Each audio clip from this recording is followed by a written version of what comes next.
Bonjour à tous. Aujourd'hui, les décideurs du supply management se penchent sur la collaboration entre deux métiers essentiels au sein d'une entreprise, les acheteurs et les prescripteurs. On en parle tout de suite avec notre invité.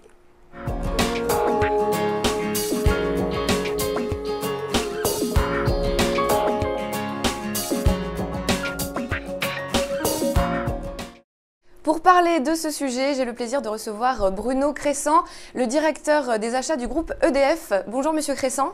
Bonjour madame. Merci beaucoup d'avoir accepté notre invitation. Alors dans un premier temps, est-ce que vous pouvez nous rappeler les rôles respectifs justement de l'acheteur et de son prescripteur ?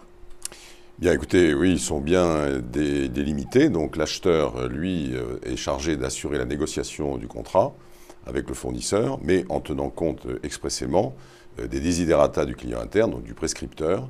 Et c'est-à-dire que son rôle consiste à harmoniser le cahier des charges du prescripteur avec les contraintes d'un acte d'achat.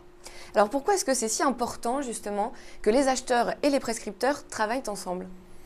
C'est très important parce que c'est du win-win, c'est-à-dire que l'acheteur apporte sa compétence en matière de processus, de respect des dits processus, et le prescripteur, lui, est censé savoir ce qu'il veut. Donc c'est lui qui a des souhaits qu'il émet, et des souhaits très technologiques souvent, puisque nous sommes dans des entreprises industrielles avec un très fort contenu technologique souvent. Et donc par conséquent, ce mariage doit s'opérer de façon harmonieuse, de manière à ce que la présentation qui est faite au fournisseur soit claire et homogène.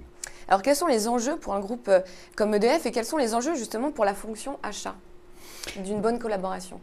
Eh bien, les enjeux de la fonction achat sont très importants puisque nous évoluons dans un univers extrêmement restreint.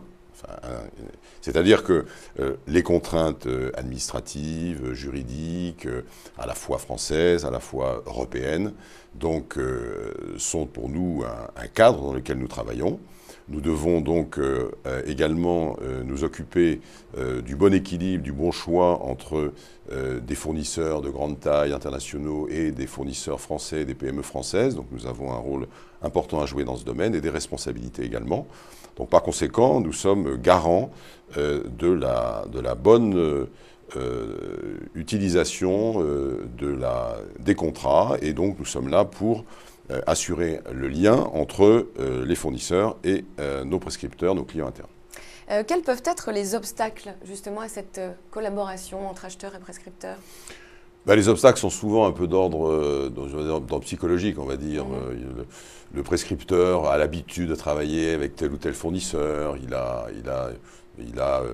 du confort, il a des habitudes, et puis il a aussi des prérogatives, le prescripteur. Donc il faut une compréhension mutuelle des Voilà, il contraintes. y a beaucoup de psychologie, on peut parler processus à l'infini. Je crois qu'il y a aussi une façon de travailler intelligemment dans une entreprise, c'est-à-dire que l'acheteur ne doit pas dépasser son rôle, c'est-à-dire ne doit pas dire j'impose une modification des critères techniques ou du cahier des charges, ça n'est pas son rôle.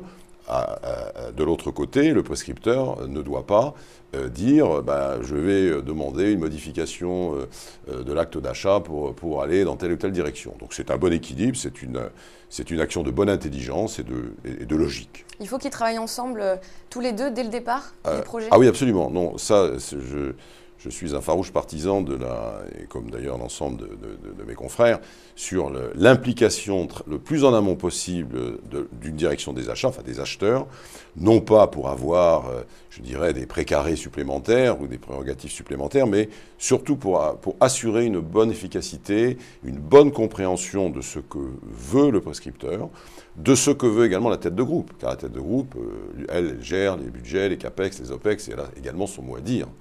Au-delà du client interne, qui est évidemment celui qui va utiliser la prestation du dit fournisseur. Quelles sont les solutions pour améliorer cette relation ? J'imagine qu'il y a peut-être des outils aussi. Oui, alors effectivement, il y a beaucoup d'anglicismes, sourcing, pricing. Il y en a un portail achat, donc celui-là, il est plus franco-français. Qu'est-ce que ça veut dire en fait ? C'est qu'on met en place des outils, des modes de communication qui permettent d'améliorer, d'accroître la communication dans le trio achat, prescripteur et fournisseur. Est-ce que vous auriez un exemple justement de méthode qui a été particulièrement efficace et qui a permis à un projet justement de réussir? J'en ai plein. Alors sans rentrer dans le détail, mais... Je ne sais pas lequel choisir, mais disons que, une fois de plus, on a tendance souvent à énormément mystifier les choses, mais c'est fait de bon sens en fait. C'est fait de bon sens. Il y a un client qui a un besoin, il y a un fournisseur qui souhaite être retenu pour assurer ce besoin, il y a des acheteurs qui sont là pour assurer que les choses ont été bien négociées en termes financiers, en termes juridiques, en termes de logistique. Bon, les exemples, on en a plein. Je ne saurais pas par lequel commencer. Mais bon, en tout cas, les méthodes utilisées chez EDF sont a priori efficaces. Et il y a une bonne collaboration justement entre acheteurs et prescripteurs. Je serais très immodeste si je vous disais qu'elles n'étaient qu'efficaces, au moins en termes de négociation d'achat. Non, disons que pour la question précédente, où je ne vous ai pas donné vraiment d'exemple, je dirais qu'on en a tous les jours. Je veux dire on peut optimiser la façon de travailler avec un loueur de voiture. On peut optimiser, on va prendre un exemple qui est très important chez nous, c'est ce qu'on appelle les visites décennales sur les centrales nucléaires. Bon. Vous avez une centrale nucléaire qui a fonctionné sans interruption, une tranche nucléaire, donc chaque réacteur est une tranche, a fonctionné pendant 10 ans, et tous les 10 ans, c'est comme si on démontait la voiture complètement. Je dis bien complètement, on retire les sièges, tout, les rétroviseurs, les carreaux, le moteur démonté, on désosse complètement la voiture. Donc, revenons à notre centrale nucléaire. Donc là, on a des opérations lourdes, sauf qu'effectivement, un générateur de vapeur, ça pèse 400 tonnes. Donc, c'est plus. Il y a des petits problèmes de manutention, il y a des petits problèmes de logistique. Les soudures qui s'opèrent sur un générateur de vapeur sont d'une précision à l'image de la sûreté que l'on veut atteindre, bien évidemment. Et toute forme d'opération sur cette décennale sont des opérations très lourdes dans lesquelles il faut assurer la meilleure coordination logistique entre toujours, enfin là il s'agit plus d'un binôme, il s'agit du prescripteur-utilisateur, donc les gens qui travaillent dans cette centrale, les ingénieurs et les techniciens des fournisseurs reconnus pour faire ce type d'opération extrêmement sophistiquée. Je vous remercie infiniment, Monsieur Crescent, d'avoir répondu à toutes mes questions.